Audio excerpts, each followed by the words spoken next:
Yes, man, welcome to Juno Talks Ball. I hope everybody's doing well on this Friday afternoon. Friday is the most blessed day of the week, guys. I hope you have a good week and be safe. So Manchester United is taking on Brentford at Old Trafford. Unfortunately, Old Trafford isn't the fortress it was last season, so it's gonna be a hairy one, especially with the form that Manchester United is in. Manchester United's latest form sitting in 10th place in the Premier League. So it's been 3 losses and 2 wins in the last five, guys. That is relegation form, not to mention the 2 losses in the Champions League, and obviously the 1 win in the Carabao Cup, where we played brilliantly. It was the best game of the season, but unfortunately we couldn't bring that form into the Premier League. As everybody knows, I'm stating the obvious here. And then let's look at Brentford. Brentford has had 2 losses and 3 draws in the last 5 games. They aren't lost. They are 14th. Um, and obviously they are hard to beat side, and they're going to come to Old Trafford. They're going to be looking to hit us on the break, and obviously, like we saw against Palace, I have a feeling we're going to set up in a similar way. Hopefully, we can bring that. I know people were um, slagging off the team for the game against Galatasaray. But in my personal opinion, we actually played really well. We didn't play badly. We just it's a mental thing. It's a mental thing. Even Erik Ten Hag has came out recently and said he cannot be as ruthless. Yeah, I couldn't even get that word out of my mouth. Ruthless as he wants to be, due to the fact that he's concerned about the mental fragility of some of the players in the squad. He's also said that his message isn't getting through to some of the players in the squad. Now, this is concerning. I mean, it's two concerning things. The first thing, the fact that he can't be as ruthless as he wants to be. He understands this is his squad for now, and luckily for him, the Manchester United fan base and the club is on his side. However, the fact that he can't basically be who he wants to be basically as a manager, that's concerning. And these players that have a mental strain, um I, I I truly hope he moves him out the club. I honestly do. And it doesn't matter how good they are. We can't have too many. I mean, in Sir Alex time, there was obviously players that he couldn't. You always heard about how Sir Alex managed players, and you always hear about the situation with Nani. And when Nani basically wasn't having a good game, Sir Alex had to go with Rooney, because Nani obviously didn't have the mental toughness as Sir Alex. Now, that's my thing. Um, you can't have too many players that aren't mentally tough in your team. You're not going to get anywhere. You're not going to get anywhere. So we need to move some of the players out. I mean, Ten Hag needs to be able to do what he can do. He shouldn't be concerned about the mental fragility of the squad. But like I said, Brentford are down in 14th. It's going to be a tough game, man. Last season, if this season has taught us anything, don't take anything for granted. And last season, Brentford gave us a hiding. What was that score? Brentford gave us a hiding at Old Trafford. Brentford versus United. What is that? 2022. They gave us a massive hiding last season, guys. 4-0. 4-0.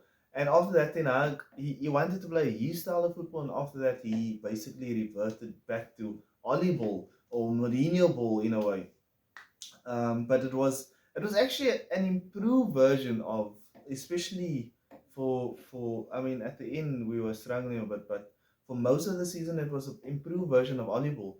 And yeah, let's not go down memory lane here.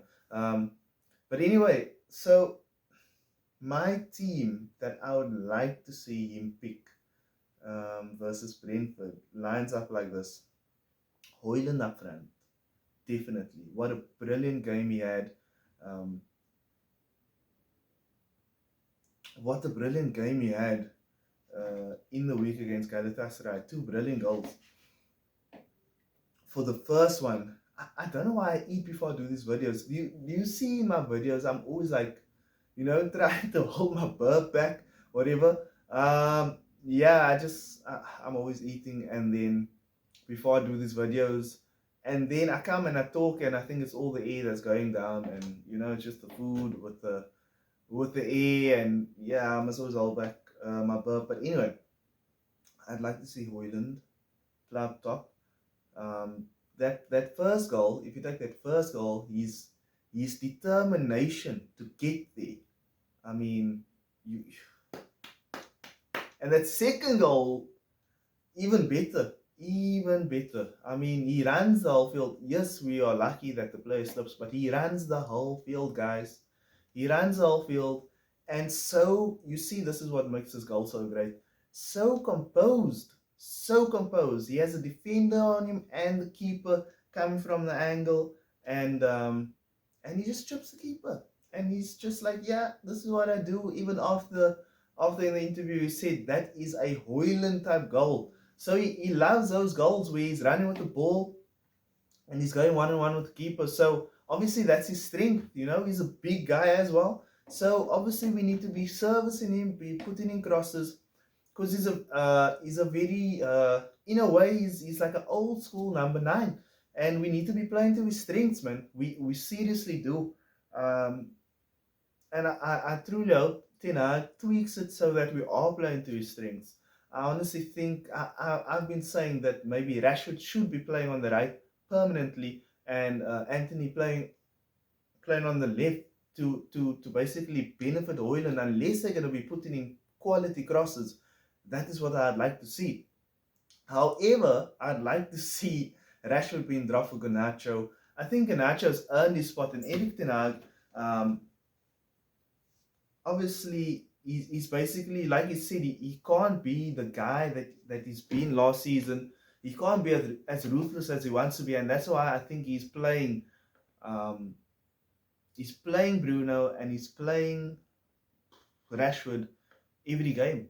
He's playing them every game, but he's taking Rashford off earlier and earlier and earlier every game. So I think, when did he start it? I can't remember what the first game was. But in the first game, he took Rashford off. That could have been the Palace game. He takes him off at about 70 minutes. And then he starts just taking him off earlier and earlier and earlier. And maybe this is his way to say, look, Rashford, I'm giving you your opportunity. I'm putting my balls on the line for you and giving you opportunities so that we don't have a head-to-head, He obviously still wants Rashford on his side. And yet he's putting his balls on the line for Rashford, but playing him. But he's just taking him off early and early and early, because Rashford's just not producing at the level he should be producing at. So I'd like to see Garnacho. Next to Garnacho, I'd like to see Mount. Bruno is struggling as well. He gave the ball away so many times against Galatasaray. I mean, the players that cannot play the system, we want to be a position-based transition team.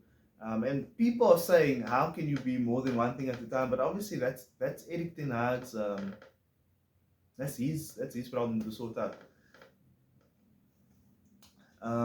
So I think Mount has been brilliant since he came back from injury. I know there's been people that hasn't been rating him, and slowly he's turning them. But for me, Mount has always been a player. Mount has always been a player for me since the time he burst onto the scene back at Chelsea.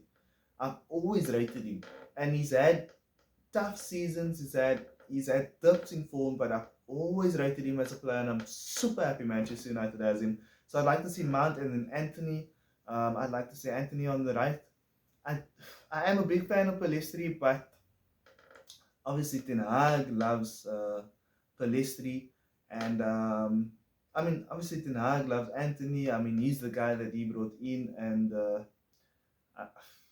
I mean, I think Anthony's our best right wing at the moment. in all honesty, as big as a fan as I am of Balestri, then I want to say Amrabat and Casemiro. I think Casemiro has needed so much help in the midfield.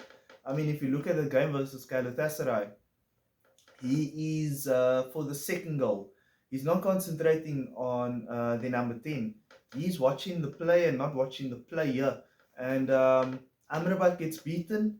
The ball goes down. Amrabat gets it. Goes through his legs. Varane's coming across. It goes through his legs as well. And Casemiro's in no man's land, man. And the number 10, I'm not sure what his name is. He just like basically walks it in, passing it past Onana. And then there, obviously, if you haven't seen my other video, there's talk of Reguilon. There hasn't been other news about it, but Reguilon, I'd love to see him. If we don't see Reguilon, I'd like to see Deloitte at left back and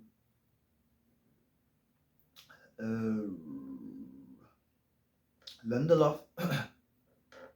I mean, I'd like to see Deloitte at left back and Lindelof at right back. And then my two centre backs are Maguire and Varane. And Varane needs to step up, man. I know he's never been a someone that talks a lot, but he needs to step up. He should have been helping Deloitte out against and obviously in that goal as well, Nana's position was not great. I mean, he should have been a bit further back.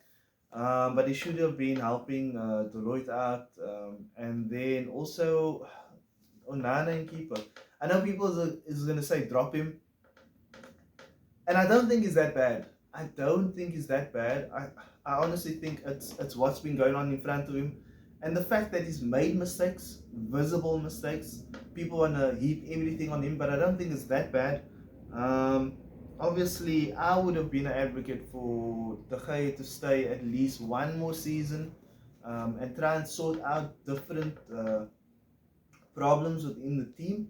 But Ten Hag basically is going all in. He's going all in on what he's trying to do, and it's going to be an uphill battle, guys. It's going to be an uphill battle. We need to strap ourselves in and be in it for the long haul, because here's my thing. There's players that need to go. There is players that need to go. Now imagine we bring in a new manager. Now he must re-identify what is wrong with this team. And yes, there's going to be a manager bounce, but let's say we bring a manager in. Rest of the season, you might see a manager bounce, like with Oli, and we finish Champions League. Then, following season, if not the following season, the season after that, it's gonna be we're gonna be here again. We are going to be here again. 100%. 100%. Ten Hag, he wants mentally strong players. This is the thing. Ten Hag wants mentally strong players.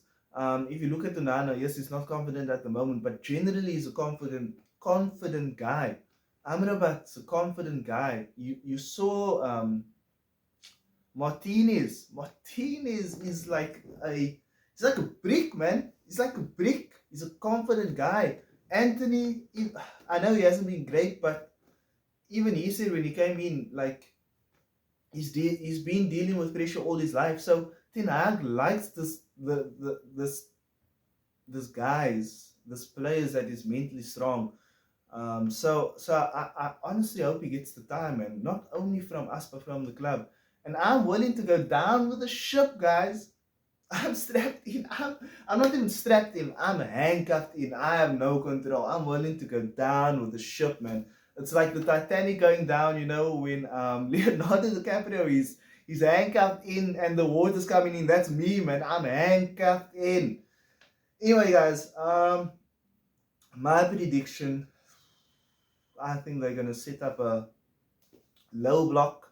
Maybe they're gonna do what Crystal Palace done, a low block, split the team in half, and then have like a front press, and basically try to shut down the ball into the midfield, because that's basically what Palace done. So honestly, with Amrabat in the midfield, I think it's gonna be a much better game, hopefully. And he just needs to, he cannot be out on the left anymore. He needs to be in the midfield. Cannot be out on the left anymore. He needs to be in the midfield. So I'm hoping, I don't know. I, I'm an optimistic guy, but I've been optimistic up to this point, and every time we flip and lose, every time. So what are we saying, man? We've been leaky at the back, so I'll give them one goal. I want to say 3-1, but I'm gonna go 2-1. I want to say 3-1, but I'm gonna go 2-1. Anyway, guys, I hope you enjoy the video. I hope you enjoy the content. Uh, don't forget to like and subscribe, especially if your Glazers aren't. Hit that thumb button, hit that like button, and I'll see you guys in the next one. Peace out, man.